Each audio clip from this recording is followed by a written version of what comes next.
Maayong buntag, Police Major Rancer, no? Sir, mga mig update about sa naghunos iyang kinabuhi diha sa may Nabulod, Baluarte, sir? Yes ma'am, no? Kahapon,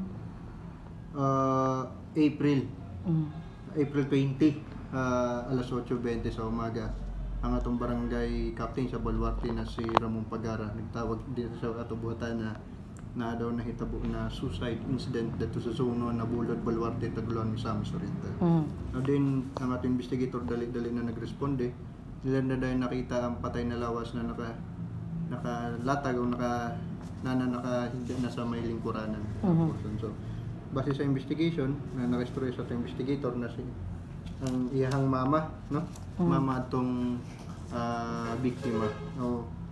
Na iya gikan siya sa simbahan kay ngadto nagtabo sa tong activity sa simbahan, kumagatan siya sa church activity. So after na uli sa sila Panimalay, dito niya nakita na tuktok siya dito sa Panimalay sa iyang anak, walay response. So nagsulod siya, iya nakita na nakatali na, nakabigti na.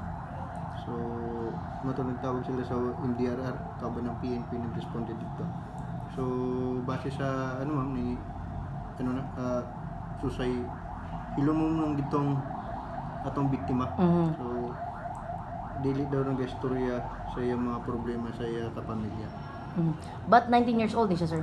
20 years old. So saan niya gamit, sir, na PC panghikot? PC siya, sir, or liston? Sa base sa investigation na nylon ang iya gigamit pag nylon rope ang iya gigamit paghikop. And sir, gikabutyag no na before that day na siya igagaw pod nga naghunos yang kinabuhi. Tinuod ba na, sir? Yes ma'am, PC day ma'am, no? PC na kulay orange ang iya gigamit. So consider ga po natutunan na nylon. Yes ma'am, no? Base sa investigation, kani daw ang biktima nakabalita na a day before siya nagbigti is nabalitaan niya na siya pinsan dito sa Lantapang Bukid no, na nag-commit po ng suicide. So isa to sa nag-trigger saya para patayon niya kaugalingon. Pero so far, sir, sa family kanang naagi ni siya ginadadala nga problema, sir? According sa iyang pamilya is gibulagan daw ni sa iyang uyab. So mo gitong isa gyud na dako nga factor nga kay nag-suicide ang ato ang biktima.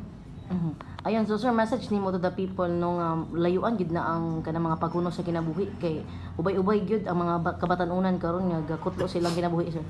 Yes ma'am. Ato mensahe sa mga kabatanon lalo na sa mga katawhan, dili man gid puro lang bata ang nagiging biktima ani na suicide nato.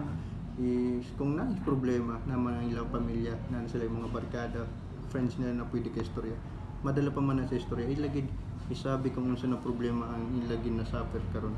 So para matagaan sila, advice sa ilang pamilya kay wala pwede na makatabang sila kung di gitong ilang mga mahal sa buhay ng mga pamilya nila, friends nila. Thank you, sir.